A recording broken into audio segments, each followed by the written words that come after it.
বুঝতেছেন কথাটা? রাসূলুল্লাহ সাল্লাল্লাহু আলাইহি ওয়াসাল্লাম বলেন, ইয়াকুলু ইবনু আদম মালি ওয়া মালি। কি আজীব হাদিস শুনেন। নবীজি বলেন, হায় বনি আদম সারাক্ষণ কেবল বলে আমার মাল আমার। দেখছেন গাড়িটা আমার, এই বাড়িটা আমার, এই 10 শতক জমি আমার, সোফাগুলো আমার, এই খাট আমার। আল্লাহ নবী সাল্লাল্লাহু আলাইহি ওয়াসাল্লাম বলেন, হাল্লাকা ইয়া ইবনা আদম মিন মালি। কোথায় তোমার মাল? এই বনি আদম মাল তোমার বলতে কে বললো এগুলো? তো এগুলো যদি তোমারই হয় তো তুমি যেহেতু চিরস্থায়ী ভাবে দুনিয়া থেকে কবরের দিকে চলে যাচ্ছ, এগুলোর সাথে নিচ্ছ না? তোমার জিনিস কার জন্য রেখে যাচ্ছ? ওয়াহাল্লাকা ইয়া ইবনা আদম মিন মালি। কি রে বনি আদম, তোর মাল তোর যদি হয় নিচ্ছ না কেন? ওমাই মোবাইল আমার, তো আমি নিয়ে যাবো না সাথে এখন, নাকি ধুয়ে যাবো? কথা বলেন না কেন? তো তুমি তো দুনিয়া থেকে চলে যাচ্ছ, তো নিচ্ছ না কেন? তোমার 10 শতক জায়গা নিবা না? সোফা এগুলো কই রেখে যাচ্ছ? এগুলো নিয়ে যাও, বিল্ডিং নিয়ে যাও। তাইলে দেখে বুঝেই নাও বান্দা, উম্মত তোমার হলো কোত্থেকে? তোমার কেবল 3টা মাল, 3টা জিনিস তোমার। নবীজি নিজে বলছে, ইল্লা মা আকালতা ফাআফনাইতা। যা সরাসরি তুমি খাইয়া শেষ করছো, খাইছিলা, এটা তোমার। আও লাবিস্তা ফাআবলাইতা।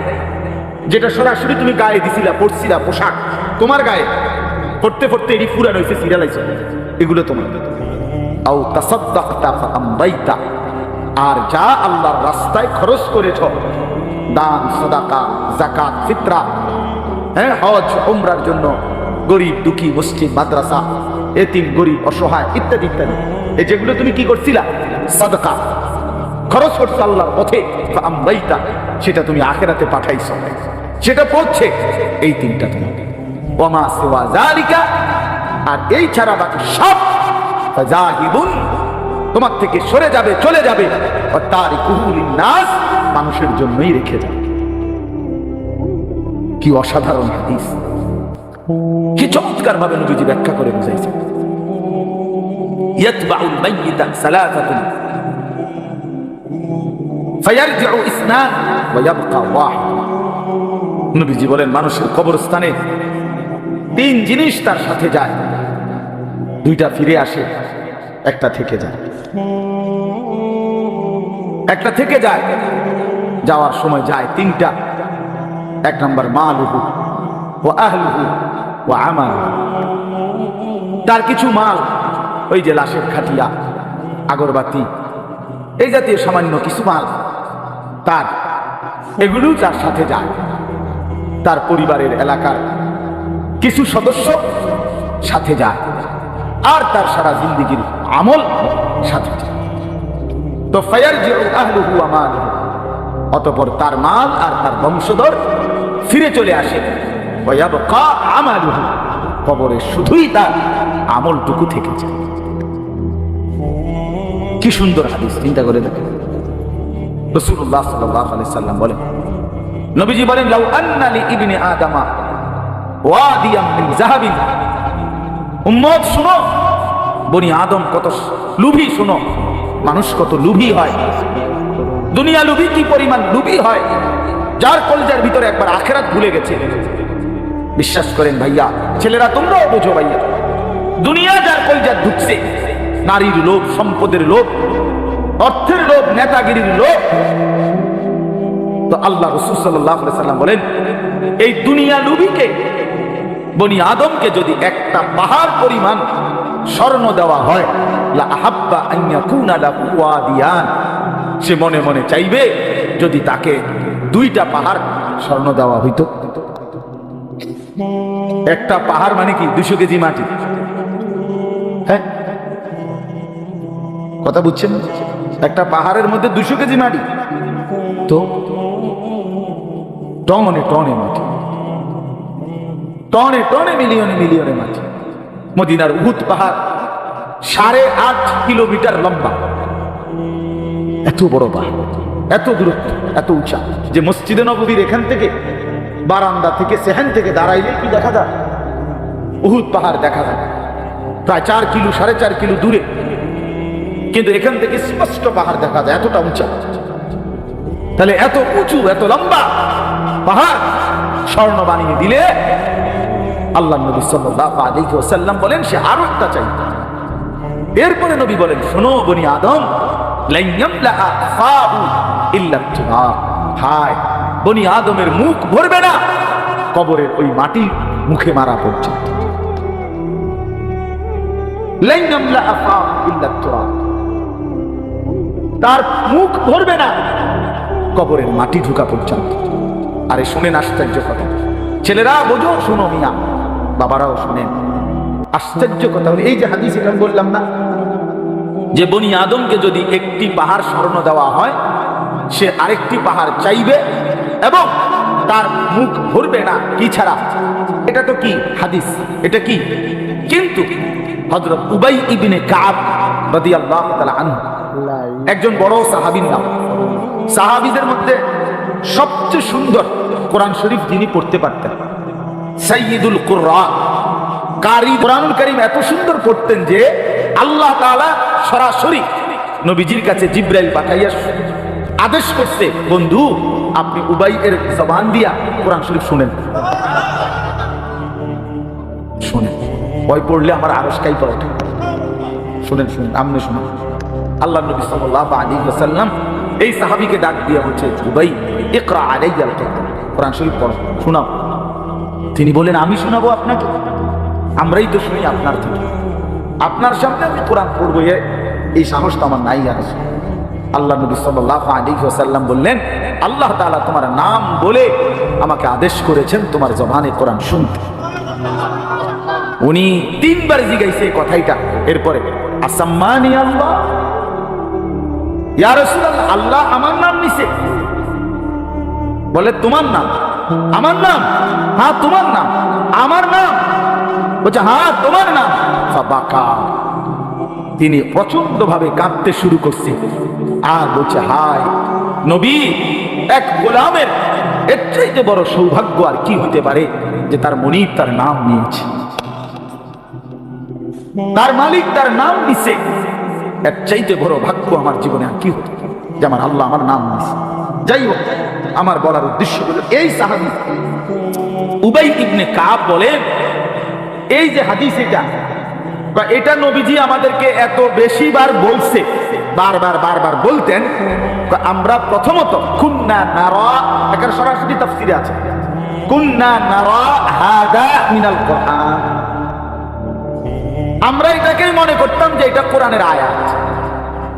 এত বেশিবার নবী এটা আমাদের সামনে পড়ছে। অর্থাৎ সাহাবীদেরকে দুনিয়া থেকে, দুনিয়ার রোগ থেকে ফিরাইবার জন্য, আখিরাত মুখী করার জন্য, পরকাল মুখী বুঝাবার জন্য এত বেশিবার বলছে এটা। উনি বলেন, আমরা প্রথমত এটা ভাবতাম এটা কোরআন শরীফের আয়াত।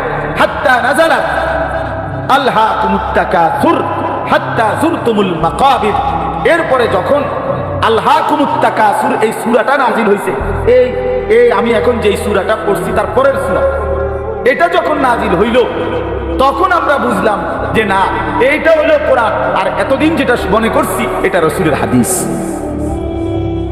আল্লাহ নবী সাল্লাল্লাহু আলাইহি ওয়াসাল্লাম এভাবে উম্মতকে দুনিয়া থেকে সরাইতে চাইছে, দুনিয়ার লোভ থেকে। আজ আমরা জিন্দেগির মাকসাদ বানায় নিছি। জওয়ান বলেন, বুড়ো বলেন, আমি বলেন, আপনি বলেন, আমাদের জীবন শুধু দুনিয়া, অথচ আখিরাত, হাসরের ময়দান, কিয়ামত, পরকাল আমাদের দরজায় কড়া নাড়তেছে।